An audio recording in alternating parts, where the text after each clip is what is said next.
ఉన్నాయి, కానీ దీనత్వం అనేది, తగ్గింపు అనేది మనుషులకి తెలియట్లేదు. దీనత్వంగా జీవించాలి, ఎదుటి వ్యక్తిని ప్రేమించాలి, మర్యాదగా మాట్లాడాలి అని. చూడండి, ఈ విషయాలన్నిటిని కూడా మరి లేకపోవటం, మనుషులు ఈ అలవాట్లని అన్నీ కూడా ఏమైపోయినాయి, కనుమరుగైపోయినాయి. చూడండి, మరి యేసుక్రీస్తు ప్రభువారిని చూస్తే ఆయనలో ఏ నేరము కూడా లేదు. ఆయనలో నేరం లేకపోయినా ఆయన మీద ఏం పట్టారు, పగ పట్టారు. ఆయన్ని చూడండి, ఎందుకు చంపాలనుకుంటున్నారు? ఆయన చేస్తున్న నేరం ఏంటి? ఏదైనా ఆయనలో ఒక నేరం కనుగొనాలని ఎప్పటి నుంచి ప్రయత్నం చేశారో తెలుసా? ఆయన సువార్త ప్రకటించడం మొదలుకొని 3.5 సంవత్సరాలు ఆయన ఏం చేస్తూ ఉన్నారు? వెతుకుతానే ఉన్నారు. తప్పులు మోపాలని ఆయన మీద చూస్తూనే ఉన్నారు. ఎన్నో రకాలైన ప్రయత్నాలు చేశారు, కానీ ఆఖరి వరకు ప్రయత్నం చేసిన ఆఖరికి కూడా ఆయనలో ఏం కనిపెట్టలేకపోయారు? ఏ నేరము కనిపెట్టలేకపోయారు. ఏ నేరము లేనటువంటి వ్యక్తి, ఈ లోకంలో పరిశుద్ధుడిగా జీవించినటువంటి వ్యక్తి మన ప్రభు అయిన యేసుక్రీస్తు ప్రభువారే. హల్లెలూయా. ఒకసారి గమనించినట్లయితే ఇంతగా మరి మన కోసము ఆయన చేసిన కార్యాలను మనం తలంచుకుంటూ ఈ విషయాలన్నిటిని కూడా వింటూ, ఈరోజు మనం ఎలా ఉండాలి, ఆయన గురించినటువంటి ఎందుకు వినాలంటే, ఈరోజు మనం కూడా విన్న తర్వాత ఒక ఆలోచన చేయాలి. ఏం ఆలోచన చేయాలి? మనకు ఒక ఆలోచన రావాలి. ఏం ఆలోచనలు రావాలి? మనం వింటున్నటువంటి ఆ గొప్ప వ్యక్తిలాగా మనం ఎందుకు ఉండకూడదు? ఆ గొప్ప వ్యక్తిలాగా మనం ఎందుకు జీవించకూడదు? ఆ గొప్ప వ్యక్తి లాంటి లక్షణాలు మనలో ఖచ్చితంగా ఉండాలనే ఆలోచనలు మనము చేయాలి. అలాంటి ఆలోచన చేయగలిగితే యేసుక్రీస్తు ప్రభువారు నిన్ను చూసి ఏం చేస్తారు?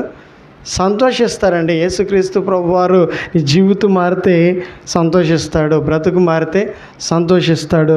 నీవు ఆశీర్వదింపబడాలి, దీవించబడాలి. ఈ లోకంలో పేదరికంనైనా, దరిద్రతనైనా, హీన స్థితిలో ఉండటమైనా ఆయనకి ఏమాత్రం ఇష్టమో లేదు.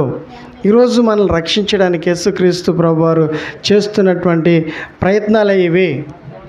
ఈరోజు మనిషికి రక్షణ రావాలంటే ఏం చేయాలి? మారాలి. మారకపోతే ఏమి రాదు? రక్షణ రాదు. మారమని చెప్తే మారతారండి? మారాలని చెప్తే ఎంతమంది మారతారు? అందరం చెప్తారు. మీరు నాకు చెప్తారు, నేను మీకు చెప్తాను. కానీ మారినటువంటి వ్యక్తిని చూస్తే ఏమవుతారు? ఖచ్చితంగా మారుతారు. ఒక వ్యక్తిని చూసి ఏం చేస్తారు? తన నడకను చూసి, బ్రతుకుని చూసి ఏం చేస్తారు? ఆ వ్యక్తిలాగా ఉండాలని అనుకుంటారు, అనుకోరా? వస్తే ఆలోచనలు రావు అప్పుడు. ఇప్పుడు ఈ లోకం మారుతుందంటే, ఈ లోకంలో మార్పు అనేది వస్తుందంటే, కఠినాత్ములు మారుతున్నారంటే, మూర్ఖులు మారుతున్నారంటే, చూడండి, ఎవరిని చూసి మారుతున్నారు? యేసయ్యను చూసే మారుతున్నారు. యేసయ్యను బట్టే ఈ లోకానికి ఏమొచ్చింది? మార్పు అనేది వచ్చిందండి. ఆయనను కొట్టడమును మరి పరిశీలించినట్లయితే, ఆ కొట్టిన విధానం అంతటినీ కూడా మనం చూసినట్లయితే ఆయనలో ఏ నేరమో లేకుండానే ఏం చేస్తున్నారు? ఆయన్ని కొడుతూ ఉన్నారు. ఇంక అంతటితో ఆగారా? ప్రవచించమంటున్నారు. ఆయన ఏం చేయమంటున్నారు? నిన్ను కొట్టిన వాళ్ళు ఎవరో చెప్పు, ప్రవచించన్నారు. నువ్వు గొప్ప వ్యక్తి అంటున్నావు కదా, నువ్వు ప్రవక్త అంటున్నావు కదా. హేళన అనమాట. దీన్ని అంతటిని కూడా ఏమంటున్నారు? హేళన చేస్తూ ఉన్నారు. తట్టుకునే శక్తి ఉంటుందా? భరించేటటువంటి ఓపిక ఉంటుందా? తట్టుకునే శక్తి ఉండదు మనకైతే. భరించే ఓపిక అంతా ఉండదండి. గమనించాలి. దేవుడు చూడండి ఎంత తగ్గించుకున్నాడో. ఈరోజు దేవుడు తగ్గించుకొని మన ముందు కనిపిస్తున్నటువంటి ఈ సందర్భాన్ని మనం అందరం కూడా ఒకసారి ఆలోచించి, ఈరోజు మనం ఎందుకు అలా జీవించకూడదు? ఎందుకు అలాంటి జీవితాన్ని జీవించాలని ఆలోచన చేయకూడదు? ఈరోజు మనం అనుసరించే విధానం ఎలా ఉంది? కఠినంగా ఉంటున్నామా? మార్పు లేకుండా జీవిస్తూ ఉన్నామా? మూర్ఖంగా జీవిస్తూ ఉన్నామా? ఇష్టానుసారంగా జీవిస్తూ ఉన్నామా? ఇంకా దేవుని వాక్యాన్ని వింటూ కూడా, దేవుని వాక్యాన్ని విన్నప్పటికీ కూడా చూడండి మనలో మార్పు అనేది చూడండి మనము ఆలోచనలు ఇంకా చేయలేకపోతున్నామా? ఈరోజు దేవుని వాక్యాన్ని వింటున్నప్పుడు, దేవుని గురించినటువంటి ఆ విషయాలు వింటూ ఉన్నప్పుడు, ఈరోజు మనం ఖచ్చితంగా ఈ విషయాలన్నింటిని కూడా వింటా సంవత్సరాల తరబడి, నెలల తరబడి గడిచిపోతే మనకు వచ్చే ఉపయోగం ఏమీ కూడా ఉండదండి. ఈరోజు మనం ఖచ్చితంగా ఈ వాక్యాన్ని ఎందుకోసం వినాలి, ఎందుకు దేవుడు ఈ వాక్యాన్ని గురించి మనతో మాట్లాడుతున్నాడు, ఈ వాక్యం యొక్క ఉద్దేశం ఏంటి? ఈరోజు దేవునికి మరి మనము ఏమవ్వాలి? సొంతము అవ్వాలండి. ఈరోజు మనం దేవునికి సొంతం అవ్వాలి. ఈరోజు దేవుడు మనల్ని సొంతము చేసుకోవాలని, ఆయన వారసులుగా చేసుకోవాలని, ఆయన సంతానంగా చేసుకోవాలని చూడండి, ఆయన ఉచితంగా మనకి ఇవన్నీ కూడా మరి ఇవ్వాలని ఆయన మన ముందు నిలబడి మనతో మాట్లాడుతూ ఉన్నాడు. ఈ సమయ సందర్భాలను బట్టి మనం అందరం కూడా యేసుకు శ్రమలు ఎందుకు వచ్చినాయి తప్పకుండా ఆలోచిస్తాం కదండి. ఏ ఆలోచనలు వస్తాయి? యేసయ్యకి ఏమొచ్చినాయి? శ్రమలు వచ్చినాయి. యేసయ్యకి ఆ శ్రమలు ఎందుకు వచ్చినాయి? ఏ నేరం చేస్తే వచ్చినాయి? ఏ నేరము చేసినందువల్ల రాలేదండి. ఏ నేరం చేయకపోయినా ఆయనకి శ్రమలు వచ్చినాయి. ఒక్కసారి ఆలోచించి ఆగి నీ జీవితం ఎలా ఉంది? నువ్వు ఎలాంటి జీవితాన్ని జీవిస్తున్నావు? నీ అలవాట్లు ఎలా ఉన్నాయి? ఒకసారి ఆలోచించు. యేసయ్యను బట్టి అయినా సరే, యేసయ్యను చూసైనా సరే, యేసయ్యను గురించినటువంటి ఆ వర్తమానాన్ని విన్న తర్వాత అయినా సరే, అసలు నా జీవితానికి ఆయనకి ఏమీ లేదు సంబంధము ఉందో లేదో నీకు బాగా తెలుసండి. నీవు ఇప్పటి వరకు జీవించినటువంటి జీవితం, నువ్వు ఏడిపించే జీవితాన్ని జీవిస్తూ ఉన్నావో, మరి ఇంకా వేదన పెట్టే జీవితాలు జీవిస్తున్నావో, అవమాన పెట్టే జీవితాలు జీవిస్తూ ఉన్నావో, కఠినంగా జీవిస్తూ ఉన్నావో, అది నీకు మంచిది కాదు. ఆ అలవాట్లే మంచివి కావు. ఈరోజు యేసయ్యను బట్టి చూస్తే చూడండి, కన్నీళ్ళు ఆగవు.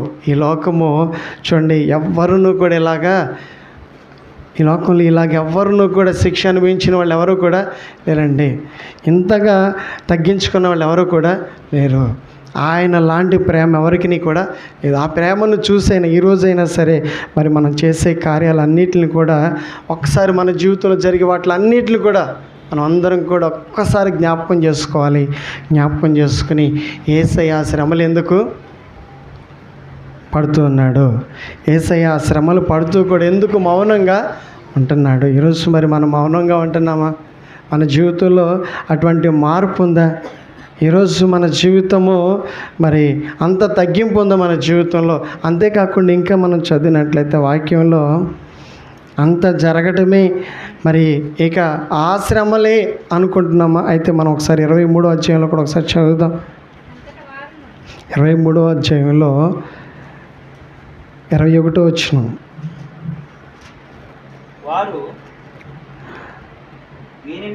వీనిని సిలువేయమో సిలువేయమో అని కేకలు వేసిరి.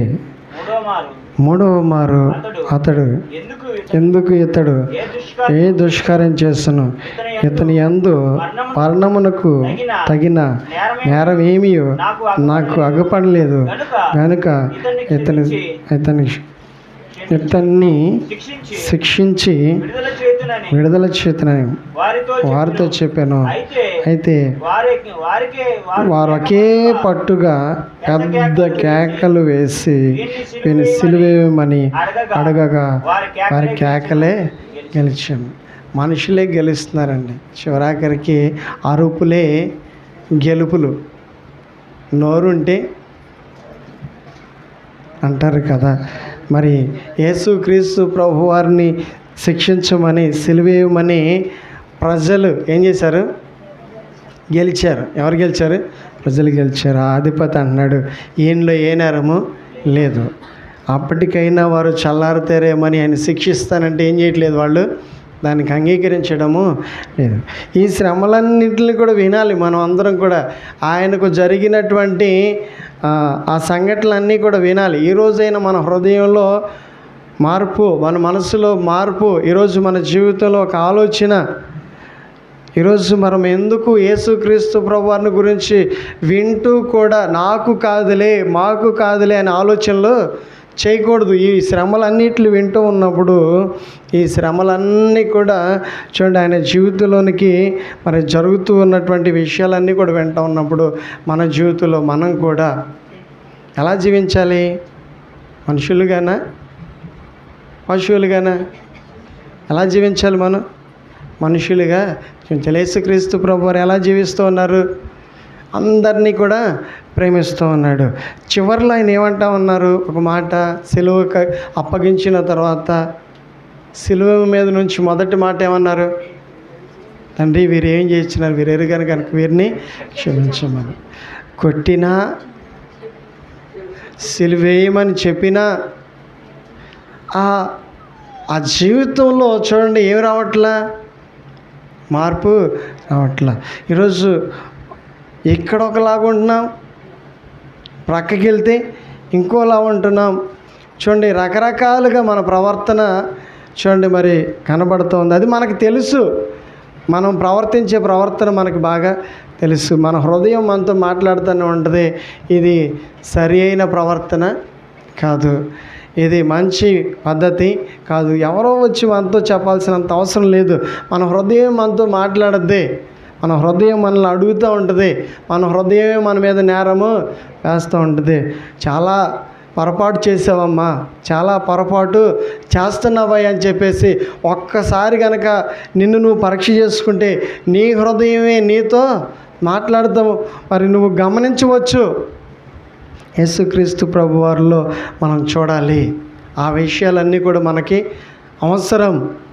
ఆయనలో మరి మనము ఏకమై జీవించడం మంచిది. ఈరోజు కుటుంబంలో క్రీస్తు నమ్ముకున్న ఒక్క వ్యక్తి అయినా సరే కుటుంబంలో అందరూ మారకపోయినప్పుడు కొన్ని ఇబ్బందులు ఉంటాయి. ఆ ఇబ్బందులు ఎలా ఉంటాయి, ఆ ఇబ్బందులు ఎలా వస్తాయి చూడండి. యేసుక్రీస్తు ప్రభు వారికి ఎలా వచ్చినాయి, యేసుక్రీస్తు ప్రభువారు ఎలా భరిస్తున్నారు, యేసుక్రీస్తు ప్రభువారు ఆ శ్రమలు ఎలా భరించారు మనం చదువుతున్నాం, వింటున్నాం. ఈరోజు మరి మనలో కూడా అటువంటి అలవాట్లు కలిగి, అటువంటి అనుభవం కలిగి, అటువంటి జీవితాన్ని జీవించగలిగితే నిన్నెవరు కూడా ఆపని, నీ ఎదుగుదలని ఎవరు కూడా ఆపలేరండి. నువ్వు ఖచ్చితంగా ఒకరోజు ఏమవుతావు, దీవించబడతావు. ఖచ్చితంగా ప్రభువు నిన్నేం చేస్తాడు, దీవిస్తాడు. దీవించడమేనా, ఈ దీవెన కోసమేనా ఈ శ్రమలు కష్టాలు భరించాల్సింది? ఎక్కడికి వెళ్తాం మనము? పరలోక రాజ్యము వెళ్తాం. మరణంలోంచి చేసే మనల్ని ఏం చేస్తాడు, విడిపిస్తాడు. ఈ నా కుమారుడు నా కోసం ఎన్ని శ్రమలు, ఎవరు చెప్పాలి,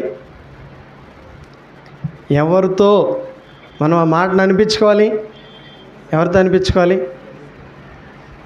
శ్రమలు అనుభవిస్తే యేసయ్య మనల్ని ఏం చేస్తాడు, ఎవరి కోసం, క్రీస్తు కోసం. ఎవరి కోసం అనుభవించాలి ఈ శ్రమలు? క్రీస్తు ఎవరి కోసం ఆయన ఏం చెప్పాడు ముందే, 3వ దినాన తిరిగి లేస్తానని. ఈ విషయాన్ని కూడా ఎందుకు ఈ సందర్భంలో మీకు గుర్తు చేస్తున్నానంటే, శ్రమలు వచ్చినాయి అంటే ఘనత ఉంటుంది. స్తోత్రాలు చెల్లిద్దాం. శ్రమలు వచ్చినాయి అంటే ఘనత కోసమే. స్తోత్రాలు చెల్లిద్దాం. ఏముంటాయి, ఘనత ఉంటుంది. నువ్వు ఘనపరచబడే రోజు ఉంటుంది. నువ్వు ఘనపరచబడడం ఖాయం. యేసుక్రీస్తు ప్రభువారిని ఆ విధంగా శ్రమల పాలు చేసిన ఆయన్ని ఎవరు కూడా ఆపని, ఘనతను ఆపారండి, ఘనత ఆగిందండి. ఆయన తిరిగి లేచాడా, లేవలేదా? ఆయన లేఖనాలు నెరవేరగా ఈ లోకానికి వచ్చాడు, లేఖనాలు నెరవేర్చాడు. ఈ శ్రమలన్నీ కూడా ఏంటి, లేఖనాలని నెరవేర్చడం. లేఖనాలు నెరవేర్చి ఆయన 3వ దినాన్ని తిరిగి లేచాడు. ఈరోజు ఒక వార్తను మనం వింటున్నాం, ఒక సంఘటనను గురించి మనం వింటున్నాం, ఒక విషయాన్ని మనం వింటున్నాం. ఆయన జీవితంలో జరిగిన అనేక బాధలను గురించి మనం వింటున్నాం. ఆయన మనల్ని ఇంకా కూడా ఏం చేస్తున్నాడు, ప్రేమిస్తానే ఉన్నాడండి. రాత్రి మనం విన్నాం, ఆయన అలసిపోయాడంట. ఏమయ్యాడంట, ఆయన సువార్త చెప్తున్నప్పుడు ఏమయ్యాడంట, ఆ బావి దగ్గర అలసిపోయి కూర్చున్నాడంటండి. ఎందుకు ఆయనకి అంత అలసట?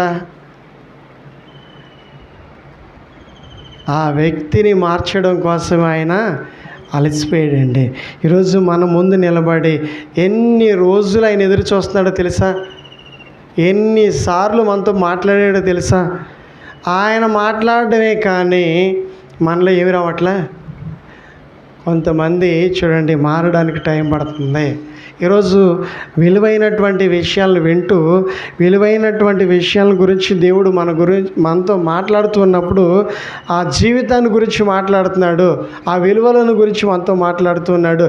అది విడిచిపెడితే నువ్వు బాగుపడతావు. ఆ జీవితాన్ని విడిచిపెట్టడం ఇష్టమైతే నీ జీవితంలో నీవు అభివృద్ధి చూస్తామని దేవుడు చెప్తున్నాడు. క్లియర్గా స్పష్టంగా దేవుడు చెప్పేది అదే, మనకి దేవుడు చెప్పాలనుకుంటున్నది అదే. ఈరోజు ఈ శ్రమలన్నిటి గురించి దేవుడు మనకి ఎందుకు చెప్తూ ఉన్నాడంటే, ఈ శ్రమలన్నిటి గురించి ఎందుకు వినాలంటే, మనం అందరం కూడా ఈ శ్రమలన్నిటిలో ఆయన పడితేనే మనకందరికీ ఏమొస్తుంది? విడుదల వస్తుంది. ఈ శిక్ష ఆయన భరించాడు కాబట్టి ఈ మాటలు వింటున్నప్పుడు మనం మారితే మనకేమొస్తుంది? ఈరోజు ఆ రోజు బావి దగ్గర ఆవిడకి ఏమొచ్చింది? విడుదల వచ్చింది. ఈరోజు మందిరంలో వాక్యం వింటున్నాం, యూట్యూబ్లో వాక్యాన్ని వింటున్నాం. ఈ వాక్యాన్ని వింటున్నప్పుడు నిజంగా నా మనసుని నేను మార్చుకుంటాను, నా పద్ధతిని నేను మార్చుకుంటాను, నా బ్రతుకుని నేను మార్చుకుంటాను, యేసు క్రీస్తు ప్రభు వారికి మాదిరిగా నేను జీవిస్తాను. కనీసం ఎలా జీవించాలి? మాదిరిగా నేను జీవిస్తే చాలండి. మాదిరిగా జీవించినప్పుడు యేసయ్య నిన్ను చూసి ఏం చేస్తాడు? సంతోషిస్తాడు. ఈరోజు ఆయనకు కావాల్సింది మాదిరికరమైన జీవితాన్ని జీవించేవాళ్ళు ఆయనకు కావాలి. ఈ లోకానుసారమైనటువంటి ఆ జీవితాన్ని అంతటిని కూడా ఏం చేయాలి? విడిచిపెట్టేయాలి. జక్కయ్య ఏం చేశాడు? ఆ జీవితాన్ని విడిచిపెట్టాడు. అందరిని ఏడిపించాను, అందరితో ఆడుకున్నాను, అందరికీ అన్యాయం చేశాను, అందరినీ అమాయకుల్ని చేశాను, దోచుకున్నాను అని గమనించాడు, గుర్తించాడు. అది మంచిది కాదని చెప్పేసి యేసుక్రీస్తు ప్రభువారు మాట్లాడటంతోనే ఆయన జీవితాన్ని ఆయన ఏం చేశాడు? మార్చేసుకున్నాడు. ఈ రోజున దేవుడు మనతో మాట్లాడుతున్నటువంటి ఒకే ఒక విషయం, నన్ను చూసి మారండి. నన్ను చూసిన తర్వాత అయినా మీరు మార్చుకునే ప్రయత్నము చేయండి. ఆయన ప్రేమ అంతటిని చూపించి ఆయన జీవించి చూపిస్తున్నాడు. ఆయన జీవితాన్ని అంతటినీ కూడా మనకి చూపించి అని చెప్తున్నాడు. ఇకనైనా మీ జీవితాన్ని ఇలాగా జీవించి మీరు ఆశీర్వదింపబడి. ఎలా జీవిస్తే దేవుడు ఆశీర్వదిస్తాడు? ఆయనకిలాగా జీవిస్తేనే మనము అధికారులు అవ్వాలనుకుంటున్నాం. ఆయనకిలాగా జీవించిన వాళ్ళు అధికారులు అవుతారు, కానీ ఆయనకు వ్యతిరేకంగా జీవించిన వాళ్ళు ఎప్పటికీ అధికారులు కారండి. ఈరోజు మనం అధికారులు అవ్వాలంటే ఆయనకిలాగా జీవించాలనే ఆలోచనలు మనకి రావాలి. ఈరోజు చక్కగా మరి ఆయన గురించి వింటున్నాం. అంతేకాకుండా ఆయన మనతో మాట్లాడుతున్న మరొక మాట 23వ అధ్యాయంలో ఒక మాట చదువుకుందాం. వారి వైపు తిరిగి, యెరూషలేము కుమార్తెలారా, నా నిమిత్తం ఏడవకుడి, మీ నిమిత్తము మీ పిల్లల నిమిత్తము ఏడవడి. చాలండి. ఎంత చూడండి, మనసును తాకే మాట, హృదయాన్ని తాకే మాట. ప్రతి ఒక్కరూ వింటూ ఉండగానే ఆ మాట మనకి చాలా చాలా బాధను అనిపించేటటువంటి మాట. ఎందుకు బాధను అనుభవిస్తుంది ఆ మాట అంటే, ఆయన ఒక ప్రక్కన ఏం మోస్తున్నాడు? ఆయన భుజం మీద ఏముంది? సిలువ ఉంది. అది దింపి మరి వారితో ఏం మాట్లాడుతున్నాడు తెలుసా? మీరు ఆడవద్దు. ఏమంటున్నాడు? మీరు ఆడవద్దు. ఇప్పుడు ఆయన బాధపడుతున్నాడు, వారు చూసి ఏమవుతున్నారు? ఏడుస్తూ ఉన్నారు. ఆ మాటలు వింటున్నప్పుడు వాళ్ళకి దుఃఖం వచ్చేస్తూ ఉంది.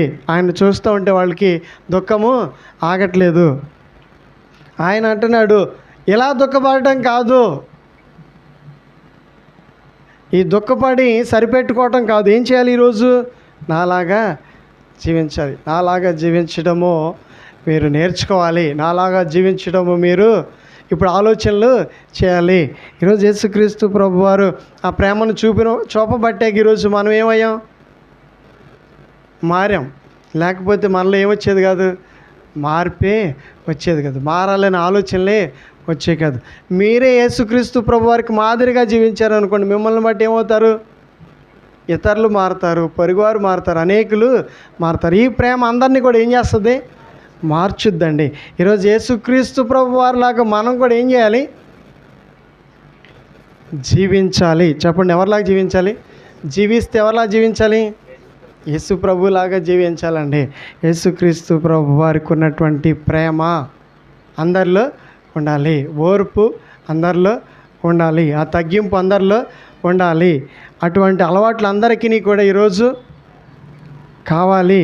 అటువంటి జీవితాన్ని జీవించి యేసుక్రీస్తు ప్రభు వారి దగ్గర మనము ఒక మంచి పేరుని తెచ్చుకోవాలి. ఏం పేరు తెచ్చుకోవాలి? యేసుక్రీస్తు ప్రభు వారు మనల్ని ఎలా పిలవాలి? మంచోడని పిలవాలా, చెడ్డోళ్ళని పిలవాలా? యేసుక్రీస్తు ప్రభు వారిని మనల్ని పిలుస్తారండి. ఒక రోజుని ఏమని పిలుస్తారు? ఏమని పిలుస్తారో చెప్పండి. మంచి పనులు చేస్తే మంచోడని పిలవడా?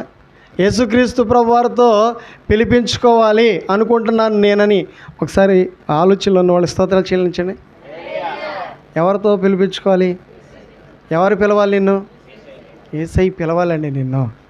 యేసై నిన్ను పిలవాలంటే యేసైకి ఇష్టంగా నువ్వు ఉండాలి. యేసైకి ఇష్టంగా ఉండాలంటే ఏం చేయాలి? యేసై లాగా జీవించాలి. యేసై లాగా జీవించాలంటే యేసై గురించి మనం వింటున్నాం. ఆయన ఎలా జీవిస్తున్నాడు ఇప్పుడు? ఆయన ఎలా జీవిస్తున్నాడు ఇప్పుడు చెప్పండి. మన ముందు ఎలా జీవిస్తున్నాడని మనం వింటున్నాం. ఇప్పుడు వింటున్న ప్రతి మాట కూడా కష్టం. అది సుఖమైన జీవితము కాదు, విలాసవంతమైన జీవితము కాదు. ఆయన పడుతున్నటువంటి బాధలు మామూలు బాధలు కాదు. దేవుని కుమారుడు సింహాసనాన్ని విడిచిపెట్టి ఎక్కడ దిగొచ్చాడు? భూమి మీదకి దిగొచ్చాడు. అన్యాయస్తుల చేతిలో, ఎవరి చేతిలో? అన్యాయస్తుల చేతిలో ఏం తింటున్నాడు? ఆయన దెబ్బలు తింటున్నాడు. నేరం చేసి కాదండి. ఏం చేసి కాదు? నేరం చేసిన వాళ్ళు కూడా ఈరోజు ఒప్పుకోరు అసలు. ఏం చేసి? నేరం చేసి, అన్యాయం చేసి, మోసం చేసి, అక్రమాలు చేసి, దాగాకోరు పనులు చేసి, పాపిష్టి పనులు చేసి, ఇది మంచిది కాదు అని చెప్తే తిరిగి మన మీద తిరగబడకుండా ఉంటే చాలు, అరవకుండా ఉంటే చాలు, కేకలేకుండా ఉంటే చాలు.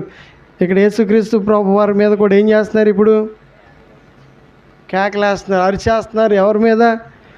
సిలువేసేయండి, సిలువేసేయండి, నేరస్తుడే, నేరస్తుడే అంటున్నారు. ఏ నేరం చేశాడు ఆయన? దేవుని కుమారుడు అంట నేరం చేశాడంట. ఏం చేశాడంట? దేవుని కుమారుడు నేరం చేశాడు. ఆయన మనం 3 రోజుల నుంచి వింటున్నాం. పేతురు దగ్గరికి వెళ్ళినట్లుగా, రక్తస్రావ రోగి దగ్గరికి వెళ్ళినట్లుగా, ఇంకా సమరయ స్త్రీ దగ్గరికి వెళ్ళినట్లుగా, వారిని బాగు చేసినట్లుగా మనం విన్నాం, చదువుకున్నాం.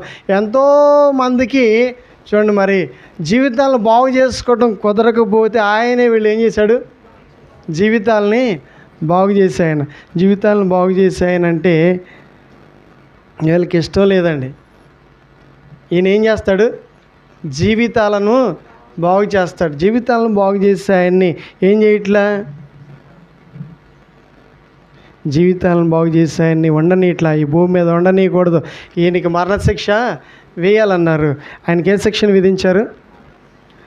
మనం కూడా కఠినాత్మల మధ్యలో ఉన్నప్పుడు కంగారు పడాల్సిన అవసరము లేదు, తొందరపడాల్సిన అవసరము లేదు, భయపడాల్సిన అవసరం ఏమీ కూడా లేదు. చూడండి, మరి గమనించినట్లయితే అన్నీ జరుగుతూ ఉన్న ఆయన ఒక్క మాట మాట్లాడుతూ ఉంటే గుండె తరుక్కుపోయేటటువంటి మాట అండి. అంతగా శ్రమ అనుభవిస్తున్న ఆయన ఎలా మాట్లాడగలిగాడో అనిపిస్తుంది నాకైతే. ఆయన దేవుడు కాబట్టి మాట్లాడి ఉంటాడు అనుకున్నాను నేనైతే. మరి మీకేమనిపించిందో తెలియదు కదా. ఏడవద్దు ఏమంటున్నాడండి? మనుషులు అంటారండి, అంతగా హింసించితే మనుషులకి అంత ప్రేమ ఉంటుందా? ఏం చేస్తున్నాడు ఆయన? హింసించే వారిని ఓదారుస్తున్నాడండి. ఆయన ఏం చేస్తున్నారు? హింసిస్తున్నారు. ఆయన ఏం అనుభవిస్తున్నాడు? హింసలు అనుభవిస్తున్నాడు. కానీ తిరిగి ఏం మాట్లాడుతున్నాడు? ఆయన మామూలు మనిషి అయితే ఏం చేయలేడు, తట్టుకొని మాట్లాడే శక్తి ఉండేది. ఆయన దేవుడు కాబట్టి మళ్ళీ ప్రజలను ఓదార్చే ప్రయత్నం, కన్నీళ్లు విడవడము ఆయన చూడలేడు. ఎవరు కన్నీళ్ళు విడడం చూడలేడు? తన పిల్లలు కన్నీళ్ళు విడడం ఆయన చూడలేడు. ఆయనైనా భరిస్తున్నాడు, కానీ ఆయన పిల్లల్ని ఏం చేస్తున్నాడు? ఆయన ఓదారుస్తున్నాడండి. అదే దేవుని ప్రేమ. స్తోత్రాలు చెల్లిద్దాం, స్తోత్రాలు చెల్లిద్దాం. అంతగా కాకపోయినా కాస్త చూపించండి. ఆ మాదిరికరమైన జీవితాన్ని జీవించే ప్రయత్నం మనము చేయాలి. మనుషుల్ని ప్రేమించాలి. ఎవరిని? గొప్పగా చెప్పట్లేదు కానీ ఒక రోజున ఓ చోట ఒక వ్యక్తితో మాట్లాడుతున్నానండి. మాట్లాడుతూ ఉంటే ఆయన చాలా బాధలో ఉన్నాడు. ఆ బాధలో ఉన్న వ్యక్తికి చెప్పాను, బ్రదర్ నీకు ఇష్టమైతే నీ కోసం ప్రార్థన చేస్తా, ఆయన గొప్ప దేవుడు, నా జీవితంలో నేను ఆయన చేత ఎన్నో మేలు పొందుకున్నా అని చెప్పేసి ఆయనకి ఇలా దేవుని గురించి చెప్పి బలపరిచే ప్రయత్నం చేస్తే, నేను చాలామందిని చూసా ఇట్లా చెప్పేవాళ్ళని, చాలామందిని చూసా, ఎంత మోసమో, ఇదంతా కూడా ఏమంటున్నాడు? మోసం అన్నాడండి. నోరు మూసేస్తే ఆయన చాలా మాట్లాడిన తర్వాత కొన్ని రోజులు ఆగిన తర్వాత ఆయన ప్రార్థన చేసుకోవడానికి మందిరానికి వచ్చాడు. ఇది నిజం జరిగినటువంటి సంఘటన. స్తోత్రాలు చెల్లిద్దాం.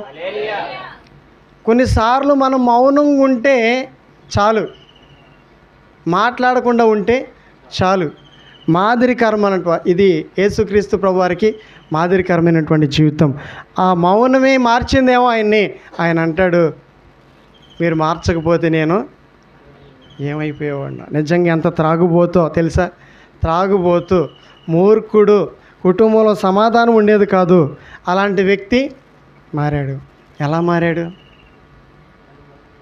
మనం మౌనంగా ఉంటే మారతారండి. మనం ప్రేమను చూపిస్తే మారతారు. ఈరోజు యేసుక్రీస్తు ప్రభువారు మనకు నేర్పించాలనుకుంటున్నది అది. ఈరోజు మనలో కనిపించాల్సినటువంటి ఆ మార్పు అదే. యేసుక్రీస్తు ప్రభువారిని గురించి విని ఆయన చేతగాని వాడు అని అర్థం చేసుకోవద్దు. యేసుక్రీస్తు ప్రభువారు పట్టుకోవడానికి వచ్చినప్పుడు శిష్యులు ఆయన చుట్టుముట్టినప్పుడు, మీరు ఎవరిని వెతుకుతున్నారయ్యా అని వారిని అడిగితే వారు చెప్పారు, ఎవరిని వెతుకుతున్నారు మీరంటే, యేసుని అని చెప్పాడు. యేసుని నేనే అన్నాడు. ఏమన్నాడు ఆయన? యేసుని నేనే అంటే వచ్చిన సైన్యం వెనక్కి ఎరగదీసుకుని ఎవరు పడదోయిలా, వాళ్ళే నేనే అనగానే ఆ నామమును ఉచ్చరించగానే ఏమైపోయారు? వాళ్ళు ఎరగదీసుకుని పడిపోయారంట. స్తోత్రాలు చెల్లిద్దాం. ఆ నామములో ఉన్న శక్తి అండి అది. ఆ మాట మాత్రం ఆయన పలికాడండి, సైన్యం వెనక్కి ఎరగదీసుకుని. అంత గొప్ప దేవుడు చేతగానివాడా? చేతగానివాడు కాదండి. ఆయన గెలవలేడా? పేతురు అంటాడు, కత్తి తీసుకుని చంపుదామని. ఆయన అంటాడు, నీ కత్తిని వరలో పెట్టు. నేను నా తండ్రిని వేడుకుంటే ఏం చేస్తాడంటే ఆయన 12 సేనా వ్యూహాల కంటే ఎక్కువ మందిని ఇంకా నా తండ్రి నన్ను రక్షించడానికి పంపించగలడు. కానీ ఇది జరగవలసి, ఒకవేళ నీ జీవితంలో కూడా ఏదైనా అనుమతించాడేమో దేవుడు, ఏదైనా నువ్వు భరించాల్సి వచ్చిందేమో, భరిస్తూ ఉన్నటువంటి నీ స్థితి నీవు చూసుకుని బాధపడుతున్నప్పుడు దేవుడు నీతో మాట్లాడుతున్నాడు. అది నీకు ఆశీర్వాదకరంగా మారబోతుంది, అది నీకు దీవెనకరంగా మారబోతుంది. ప్రభువు నమ్ముకుని అనుభవిస్తే శ్రమలైతే అవి నువ్వు మేలును చూస్తావు, వాటిని బట్టి నీవు ఇంకా దీవించబడతావు. ఈరోజు యేసుక్రీస్తు ప్రభువారి జీవితంలో జరిగిన విషయాలన్నిటిని కూడా మనం వింటున్నాం. ఈరోజు యేసుక్రీస్తు ప్రభువారు అన్నిటిని కూడా మరి మనకు వినిపిస్తూ ఆ వెనకమాల ఉన్నటువంటి ఉద్దేశాన్ని ఆయన చెప్తూ ఉన్నాడు. ఇలా ప్రతి మనిషి జీవించాలి. ఎలా జీవించాలి? ప్రతి మనిషి యేసు ప్రభులాగా జీవించాలి. యేసుక్రీస్తు ప్రభువారు మరి మనకి చూపిస్తూ ఉన్న ఆ జీవితాన్ని మనం వింటున్నాం. మనం ఆయన దగ్గరికి వెళ్ళలేదు కదండి, ఆయన నేరుగా చూసామా? చూడలేదు. కానీ చూడకపోయినా జరిగిన సంఘటనలన్నీ గ్రంథంలో రాయబడి ఉన్నాయి. ఈ సత్యమైనటువంటి మాటలు వింటూ ఉన్నప్పుడు ఒక ఆలోచన మనం చేయగలిగితే, అలా జీవించడం, కోపాన్ని విడిచిపెట్టి, ద్వేషాన్ని విడిచిపెట్టి, అసూయను విడిచిపెట్టి, పగ పంతాలను కలహాలను విడిచిపెట్టేసి జీవితాన్ని నూతనంగా జీవించడానికి గనక ఆలోచనలు చేయగలిగితే, ఆయన చెప్తూ ఉన్నారు, మనతో మాట్లాడుతూ ఉన్నారు, ఇదిగో నీవు నా నిమిత్తం హింసించబడితే నీతి నిమిత్తం హింసలని అనుభవించిన వాళ్ళు ఏమవుతారంటే వాళ్ళు ధన్యులు, పరలోక రాజ్యము వారిదే. స్తోత్రాలు చెల్లిద్దాం. ఏ నిమిత్తం అనుభవించాలి? నీతి నిమిత్తం. యేసుక్రీస్తు ప్రభు వారికి ఏ నిమిత్తం శ్రమలు వచ్చినాయి? నీతి నిమిత్తమే శ్రమలు వస్తాయి. అన్యాయం చేసినప్పుడు వచ్చే శ్రమలు వేరే, పాపం చేసినప్పుడు వచ్చే శ్రమలు వేరే. ఆ శ్రమల గురించి కాదు మనం ఈరోజు వింటుంది. పాపం చేసినప్పుడు శిక్ష వచ్చి పడింది అనుకోండి, అది మామూలే. యేసుక్రీస్తు ప్రభు వారితో పాటు కూడా 2 దొంగలను ఏమేశారు? సిలువేశారు. వాళ్ళకి ఎందుకు శిక్ష వచ్చింది? వాళ్ళు చేసిన నేరాన్ని బట్టి వాళ్ళకి శిక్ష విధించారు. కానీ ఈయనకి మరి శిక్ష విధించడానికి ఈయనలో ఏమి లేదు, ఏ నేరము లేదు. ఈయనకి ఏ నిమిత్తం వచ్చింది ఇప్పుడు శిక్ష? నీతి నిమిత్తం. స్తోత్రాలు చెల్లిద్దాం. ఈరోజు మనకు కూడా ఏ నిమిత్తం శ్రమలు వస్తే భయపడకూడదు. నువ్వు నీతిగా జీవించాలనుకున్నప్పుడే శ్రమలు వస్తాయి. యేసుక్రీస్తు ప్రభు వారిని బట్టి నీవు కూడా అర్థం చేసుకోవాలి, వినాలి. ఆ అనుభవాలను నువ్వు విని అర్థం చేసుకోగలిగినట్లయితే ఆ శ్రమలన్నీ కూడా ఆయన మేలు కోసమే అని చెప్తున్నాడు. దేనికోసం? ఆయన మేలు కోసమే. ఈరోజు చక్కని మాటలు మనం వింటున్నాం. యేసుక్రీస్తు ప్రభువారి మాటలు మనల్ని మార్చడానికి ఆయన మన కొరకు ఈ సందేశాన్ని వినిపించాడండి. ఈరోజు మనం ఆయన గురించి, ఆయన చాతుగాని వాడు కాదండి. ఆయన ఆజ్ఞాపిస్తే భూమి కలిగింది. ఏం కలిగింది? ఆయన ఆజ్ఞాపిస్తే ఆకాశం కలిగింది. సృష్టినే సృష్టించగలిగినటువంటి దేవుడు మనుషుల ముందు ఏం చేస్తున్నాడు? తగ్గించుకుంటున్నాడు. ఎవరి ముందు? మనుషుల ముందు. మరి మనం ఎవరి ముందు తగ్గించుకోవాలి చెప్పండి? దేవుని ముందు తగ్గించుకుంటామండి. సరే, మనుషుల ముందు కూడా ఏం చేయాలి? తగ్గించుకోవాలండి. మంచిది, అది ఆశీర్వాదం. మనుషుల ముందు తగ్గించుకుంటే కూడా ఆశీర్వాదం. మనుషుల్ని మనం ఏం చేయకూడదు? ఏం చేయకూడదు చెప్పండి? శపించవచ్చా? దూషించవచ్చా? ఈరోజు ఆ అధికారం ఎవరు ఇచ్చారు మనకి? అధికారం మనకి లేదు. యేసయ్యే ప్రేమించాడు కదా. మనము ఏం చేయకూడదు? మనం శపించకూడదండి. మన నోటితో మనం ఏం చేయకూడదు? పాపము చేయకూడదు. మన జీవితంలోనికి మనం పాపాన్ని ఎట్టి పరిస్థితుల్లో మనము ఎలా జీవించడానికి ప్రయత్నం చేయాలి? ఈరోజు యేసుక్రీస్తు ప్రభువారిలాగా జీవించాలి. ఆయనలో ఏం లేదు, ఏ నేరము లేదు, ఏ దోషము ఇది, ఏ పాపము లేదు. ఇక మీదట జీవించే జీవితమైన ముందు కాలమైన ఎలా జీవించాలని ఆలోచన రావాలి. ఎవరిని చూసి మనం నేర్చుకోవాలి? యేసయ్యను చూసి. లోకస్తులను చూస్తే ఇటువంటివి మనకి కనిపిస్తాయా? చాలా హామీలు ఇచ్చేస్తూ ఉంటారు. ఏ హామీలు? మనుషులు ఇచ్చే హామీలు ఎలా ఉంటాయి చెప్పండి? తల్లిదండ్రులకి పిల్లల హామీ ఇవ్వచ్చు, పిల్లలు తల్లిదండ్రులకు హామీ ఇవ్వచ్చు, భార్య భర్తకు హామీ ఇవ్వచ్చు, భర్త భార్యకు హామీ ఇవ్వచ్చు. ఇలా ఒకరికొకరు హామీలు ఇచ్చుకోవటమే. కానీ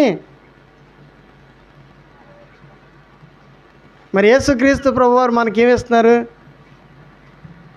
మీ బాధ్యత నాది, మీరు నాకులాగా జీవిస్తే నేను మిమ్మల్ని రక్షిస్తానని చెప్తున్నారు. ఈరోజు మనం వింటున్న సందేశాన్ని బట్టి చక్కగా ఒక మంచి ఆలోచన, మనం ఏ ఆలోచన చేయాలి? మంచి ఆలోచన, మంచి వర్తమానాన్ని వింటున్నాం. మంచి వ్యక్తిని గురించి. ఏ వ్యక్తిని గురించి? మంచి వ్యక్తిని గురించి ఆయన హామీ ఇచ్చి చూడండి, మరి నెరవేర్చడానికి ఈ లోకానికి వచ్చి ఆయన అన్నీ నెరవేర్చి మన ముందు కనబడి ఆ క్రియలన్నిటిని కూడా కనబరిచి ఆయన వాటన్నిటిని కూడా మనకి వినిపిస్తూ ఉన్నటువంటి సమయంలో మరి మనం ఎలా జీవించాలో ఈరోజు మరి మనము ఏ నిర్ణయాలు తీసుకోవాలో అది మనకే దేవుడు అప్పగించాడు. ఈ వాక్యాన్ని వింటూ కూడా, ఈ వాక్యాన్ని విన్న తర్వాత కూడా ఇంకా జీవితాన్ని మార్చుకోకపోతే దానివల్ల ఉపయోగం, ప్రయోజనం ఏమీ కూడా ఉండదు. ఈరోజు చక్కగా వాక్యాన్ని వింటున్నప్పుడు చక్కగా మరి మనము ఒక ఆలోచన, యేసుక్రీస్తు ప్రభువారి జీవితాన్ని గురించి వింటున్నప్పుడు నా జీవితంలో నేను ఎలా ఉంటానో, ఎలా జీవిస్తానని ప్రభువుకు చెప్పగలిగితే ప్రభువు నిన్ను చూసి ఏం చేస్తాడు? సంతోషిస్తాడు. చూడండి, మరి అలా చెప్తే కుడి చేతి వైపున ఉన్నటువంటి దొంగతో మాట చెప్పాడు. ఏమని? నేడు నాతో కూడా నువ్వు పరదేశంలో ఉంటావు. ఏం చెప్పాడు ఆ దొంగ? నన్ను కూడా రక్షించయ్యా. ఏమన్నాడు? అంటే నేను ఇదివరకు మంచివాడిని కాదు. దాని అర్థం ఏంటి? నేను ఇదివరకు మంచివాడిని. ఈ వాక్యాన్ని వింటున్నప్పుడు ఈరోజు మనం చేయాల్సిన చిన్న పని, ఏం పని? నువ్వు ఎలాంటి వ్యక్తివో దాన్ని యేసయ్యతో చెప్పగలిగితే యేసయ్య నిన్నేం చేస్తాడు? క్షమిస్తాడు. క్షమించి నిన్నేం చేస్తాడు? పరలోక రాజ్యంలో చేర్చుకుంటాడు. ఈరోజు ఈ భక్తి, ఈ ప్రయాస, ఈ కష్టం అంతా కూడా దేనికోసం? పరలోక రాజ్యం. నమ్మకపోతే నరకం, నమ్మితే పరలోకం. దేవుని వాక్యం సెలవిచ్చబడుతూ ఉంది. ఈరోజు అన్ని ఆయన జీవితాన్ని గురించి వివరాలు కొన్ని విన్నాం. ఆయన ప్రేమ అంతటినీ కూడా ఎవరి మీద చూపిస్తున్నాడు? మనుషుల మీద చూపిస్తున్నాడు. ఈరోజు మనుషుల్ని మనము ప్రేమించడం నేర్చుకోవాలి. ఎవరిని ప్రేమించడం నేర్చుకోవాలి? మనుషుల్ని ప్రేమించాలా? దేవుణ్ణి ప్రేమించాలా? ఎవరిని ప్రేమించాలి చెప్పండి? యేసయ్య ఎవరిని ప్రేమించారని ఇంతవరకు వాక్యం విన్నాం? కొట్టిన వాళ్ళని, తిట్టిన వాళ్ళని, సిలువేసిన వాళ్ళని, హింసించిన వాళ్ళని, శిక్షించిన వాళ్ళందరినీ, వ్యతిరేకస్తులందరినీ కూడా ఏం చేశాడు? ఆయన ప్రేమించాడు. తండ్రి, వీరేమి చేయించినారు, వీరు ఎరగరు కనుక వీరిని నువ్వు క్షమిస్తే వాళ్ళు మారతారో. స్తోత్రాలు చెప్దాం ఒకసారి. నీలో చూడండి మరి ఆలోచన నువ్వు చేస్తున్నావో, నువ్వు పగ, ప్రతీకారాలు, పంతాలను పట్టుకొని ఏలాడుతూ ఉంటే అక్కడే ఉంటావు. నువ్వు ఎదగాలనుకుంటే ఈరోజు వాటిని విడిచిపెట్టి ఏం చేయాలి? కొట్టిన వాళ్ళతో మాట్లాడు, తిట్టిన వాళ్ళతో మాట్లాడు, మరి శత్రువులతో కూడా ఏం చేయాలి? మాట్లాడితేనే యేసయ్య ఏం చేస్తాడు? అప్పుడు ఒకే ఒక్క మాట చెప్తాను. ఒక వ్యక్తి అంట ఒక 100 రూపాయలు వడ్డీకి ఇచ్చేయంట. అంత 100 రూపాయలు వడ్డీకి ఇస్తే ఆ వడ్డీ 100 రూపాయలు తీసుకున్నటువంటి వ్యక్తి కట్టలేకపోతున్నాడంట. 100 రూపాయలు ఏం చేయలేకపోతున్నాడు? కట్టలేకపోతున్నాడంట. ఈ 100 రూపాయలు తీసుకున్నవాడు 1 రూపాయి వడ్డీకి ఇచ్చాడంట. ఎంత ఇచ్చాడంట? 1 రూపాయి వడ్డీకి ఇచ్చాడంట. రూపాయి వడ్డీకి ఇచ్చి కడతావా చస్తావా అని పీడిచ్చేస్తున్నాడంట రోజు. ఈ 100 రూపాయలు ఆయన 100 రూపాయలు ఇచ్చి ఈ తీసుకున్నవాడు ఇంక చూసి జాలిపడి, నువ్వు కట్టొద్దులే, నువ్వు కట్టలేని పరిస్థితి నీదని ఏం చేశాడంట? నువ్వు ఇక కట్టొద్దు, 100 రూపాయలు నాకు కట్టాల్సిన అవసరము లేదని చెప్పేసి నోటు చించేసాడంట. నోటు చించేసిన తర్వాత ఈ రూపాయి వాడిని పట్టుకుని వేలాడుతుంటే ఆ వార్త మళ్ళీ ఎవరి దగ్గరికి వచ్చింది? 100 రూపాయలు ఆయన దగ్గరికి వెళ్ళిందంట. అప్పుడు వీడిని పిలిచి, మరి 100 రూపాయలు నువ్వు నాకు కట్టాలి, నేను నిన్నేం చేశాను? కట్టొద్దని వదిలేశాను. నీవు రూపాయి ఇచ్చే వడ్డీకి రూపాయి కట్టమని వాడిని ఏం చేస్తున్నావు? రోజు పీడిస్తున్నావు. మొత్తం అవన్నీ నువ్వు కట్టేసి వడ్డీతో సహా అన్నాడంట. మొత్తానికి మొదలకి ఏమొచ్చింది? మొదలకి మోసం వచ్చిద్దండి. జాగ్రత్త. ఈరోజు మనం క్షమించకపోతే, అది యేసుక్రీస్తు ప్రభువారు చెప్పిన ఉపమానమే. ఈరోజు మనం క్షమించకపోతే, మనం ప్రేమించకపోతే మొత్తం అన్నిటినీ వడ్డీతో సహా మన చేత కట్టిస్తాడు ఆయన. ఈరోజు మనం ఏం చేయాలి? క్షమించాలి. చిన్నవి చేస్తున్నాం కాబట్టి మన మధ్యలో మనుషులు కూడా మనకేం చేస్తారు? చిన్నవే చేస్తుంటారు. చిన్న వాటిని ఏం చేయాలి? మనం కొట్టేస్తే యేసయ్య మనకి కొట్టేస్తాను అంటున్నాడు. ఈరోజు చక్కగా అదే ప్రేమను గురించి మనతో చెప్తూ, మనం ప్రేమించడం మంచిది. ప్రేమిస్తే మనకు క్షమాపణ. ఎవరిని ప్రేమిస్తే? మనుషుల్ని ప్రేమిస్తే. మనుషులతో మనుషులుగా చక్కగా ఏం చేయాలి? మనం ప్రేమగా జీవించాలి. పక్షుల్ని సాయంత్రం పూట చూడండి ఏం చేస్తుంటాయి? ఒకవేళ ఎవరైనా రాకపోతే ఆ చెట్ల మీద నుంచి అరుస్తుంటే మీరు అప్పుడప్పుడు చూడండి. అంటే ఒకళ్ళు రాలేదండి, వాళ్ళ కోసం ఏం చేస్తుంటాయి? అందరూ కలిసి వెళ్తుంటారు. మీరు సాయంత్రం పూటలు చూడండి, పక్షులన్నీ కూడా ఇళ్ళకి వెళ్ళేటప్పుడు అందరూ కలిసి వెళ్తారు. మరి మనుషుల్లో కూడా ఏముండాలి? కలిసిపోయే గుణం. స్తోత్రాలు చెల్లిద్దాం. హల్లెలూయా. యేసుక్రీస్తు ప్రభువారు మనకి చెప్పిన పాఠం ఒకటే, ఆయన నేర్పించాలనుకుంటున్నది ఇదే. ఈరోజు మనలో చూడాలనుకున్నటువంటి చూడండి మార్పు ఇదే. యేసుక్రీస్తు ప్రభువారు ఈ లోకానికి వచ్చిన సేవ, చేసిన సేవ ఇదే. అనేకుల దగ్గరికి వెళ్ళి వారిని ఏం చేశాడు? మార్చాడు. ఆయన్ను చూసిన వాళ్ళందరూ కూడా ఏమయ్యారు? మనల్ని చూసిన వాళ్ళు కూడా ఏమవ్వాలి? మనం చూసిన వాళ్ళకి కూడా ఏం ఆలోచనలు రావాలి? నా గురించి నేను చెప్పలేదు కానీ ఆయన తర్వాత చెప్తున్నాడు, అయ్యా మీరు రాకపోతే, ఆ రోజు నాతో మాట్లాడకపోతే నేను మారేవాడిని కాదు. ఈరోజు కనీసం ఒక్కళ్ళైనా మనం ఏం చేయాలి? మార్చాలి, రక్షించాలి. దేవుడు అట్టి భారాన్ని దేవుడు మనకి భారాన్ని ఇచ్చును గాక. ప్రార్థన చేసుకుందాం.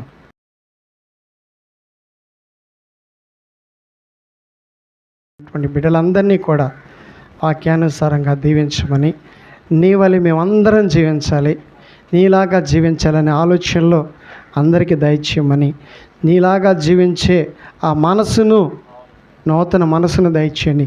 నీలాగా జీవించే నూతన హృదయాన్ని అందరికీ దయచేయండి.